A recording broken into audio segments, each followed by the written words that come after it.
5 conseils de l'apôtre Paul pour réussir.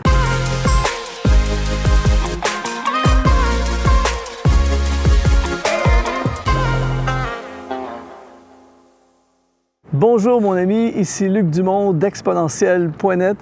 Aujourd'hui, on veut parler de conseils pour réussir basés sur l'apôtre Paul. Si tu connais un peu la Bible et si tu connais un peu l'histoire de l'apôtre Paul, tu te rends compte que c'est quelqu'un qui a littéralement marqué l'histoire. Il a écrit une grande partie du Nouveau Testament. Il a implanté des églises un peu partout à une époque où il n'y avait aucune église. Il a écrit des textes qui ont été traduits dans toutes les langues du monde, ou presque toutes les langues du monde. Et des millénaires plus tard, ses écrits ont autant d'impact, sinon plus. Donc, c'est vraiment quelqu'un qui a réussi ses entreprises, qui a démarré quelque chose et qui est allé jusqu'au maximum de son potentiel. Et aujourd'hui, on veut s'inspirer de lui pour que nous aussi, on puisse réussir nos entreprises. Alors, voici 5 conseils de l'apôtre Paul pour réussir. Premièrement, même si tu es jeune, tu peux réussir. J'ai même regardé un texte dans le premier livre à Timothée au chapitre 4, au verset 12. L'apôtre Paul dit que personne ne méprise ta jeunesse, mais sois un modèle pour les fidèles.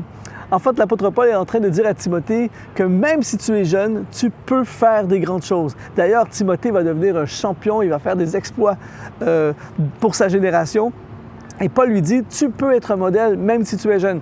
Bon, il faut dire la vérité. Quand on est plus jeune, souvent, on est moins crédible. Je me souviens, lorsque j'avais 18 ans, je disais des choses qui ressemblent à ce que je dis aujourd'hui, mais j'ai l'impression qu'aujourd'hui, les gens m'écoutent beaucoup plus que lorsque j'avais 18 ans.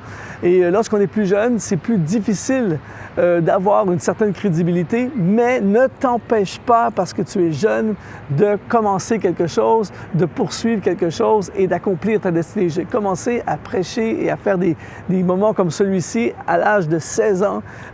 Donc, personne ne peut t'empêcher, même si tu es jeune. Donc, malgré ta jeunesse, tu peux réussir. Premier conseil de l'apôtre Paul. Deuxième conseil, ne vis pas en fonction de ce que tu penses être capable de faire. C'est lui qui va dire dans 2 Corinthiens chapitre 12, verset 10, « C'est quand je suis faible que je suis fort. » L'un des problèmes des gens, souvent, c'est qu'ils font des choses en fonction de ce qu'ils pensent être capables de faire. Puisque le plan de Dieu pour ta vie et pour ma vie est quelque chose qui est démesuré et qui est au-delà de ce que je suis capable de faire, eh bien, les gens s'empêchent de le faire parce qu'ils se disent « je ne suis pas capable de le faire ». Mais là, ce que l'apôtre Paul est en train de nous dire, c'est que si tu veux réussir, tu dois faire des choses même si tu penses ne pas être capable de faire. Parce que ce que nous pensons être capable de faire et ce que nous pouvons faire est très différent. Et il y a plein de choses que je fais aujourd'hui que je n'aurais jamais pensé être capable de les faire. Et si j'avais entendu d'être capable de les faire, j'aurais jamais fait ces choses. Donc aujourd'hui, ce que ça veut dire pour toi, ça veut dire entreprends ton projet même s'il te dépasse. Lance ton entreprise même si tu penses que tu n'as pas ce qu'il faut pour le faire.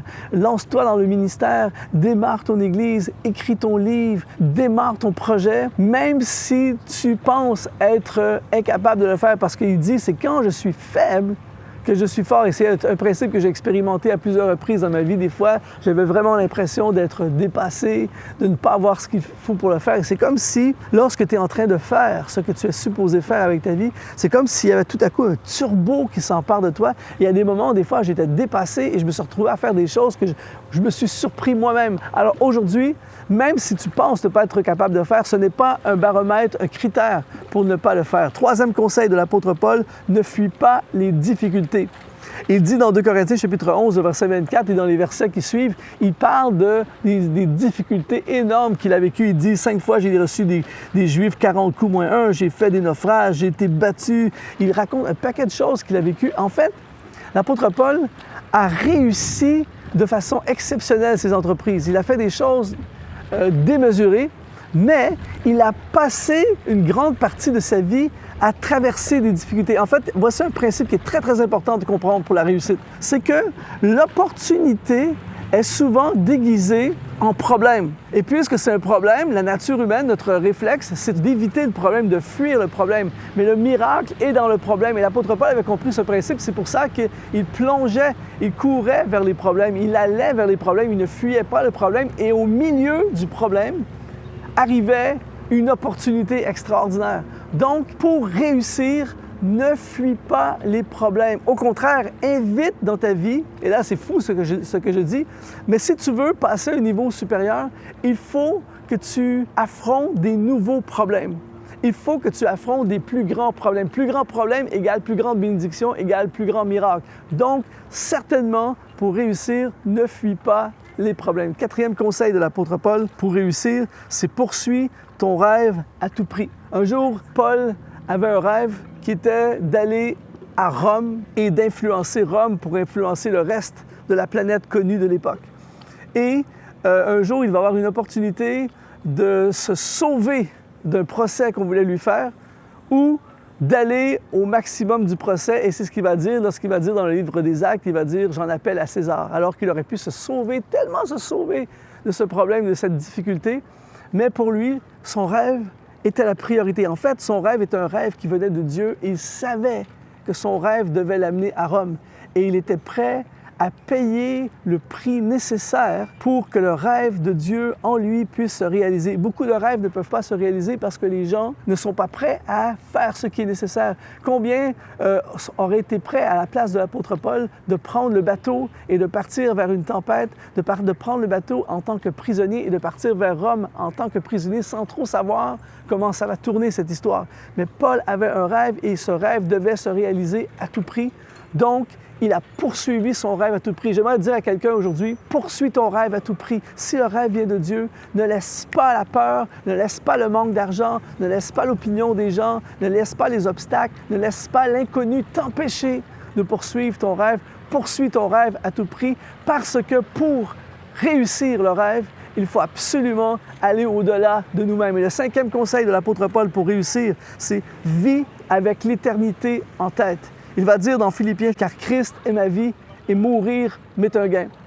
L'apôtre Paul vivait à fond sur la terre. Il était à 100% dans ses relations, il était à 100% dans tout ce qu'il faisait, mais il vivait toujours en faisant ce qui est nécessaire sur la terre pour réussir, mais il avait toujours en tête l'éternité. Et ce qui est puissant dans cette pensée, c'est que lorsque les difficultés arrivent, il a été trahi, il a été abandonné, il a vécu des difficultés terribles, eh bien, lorsque ces choses arrivent, il n'est pas abattu parce que, ultimement, c'est l'éternité qui compte pour lui. J'aimerais te dire, mon ami, au-delà de tous les projets que tu peux faire sur la terre, au-delà de tous les rêves que tu peux avoir sur la terre, au-delà de la vie que tu as sur la terre, il existe une vie encore plus glorieuse. On appelle ça la vie éternelle, qui est au-delà de la vie sur cette terre. Et l'apôtre Paul vivait avec l'éternité en tête. Et c'est pour ça qu'à la fin de sa vie, il dit « J'ai combattu le bon combat, j'ai achevé la course et désormais la couronne de justice m'est réservée. » Il n'arrive pas de façon pathétique à la fin de sa vie, il arrive en vainqueur à la fin de sa vie parce que la destinée s'est réalisée et maintenant il fonce vers l'éternité. Alors aujourd'hui, j'aimerais te dire, mon ami, il y a tellement plus pour ta vie. Et j'aimerais que tu puisses toi aussi t'inspirer de l'apôtre Paul pour réussir tes entreprises. Merci d'avoir été là. S'il te plaît, mets un like sur cette vidéo. Ça propulse la vidéo dans l'algorithme YouTube encore plus loin. Abonne-toi à notre chaîne YouTube. Et ici, Luc Dumont, c'est vraiment un plaisir à chaque fois d'être avec toi. Merci de ta confiance. Merci d'être là. Visite exponentiel.net. À la prochaine.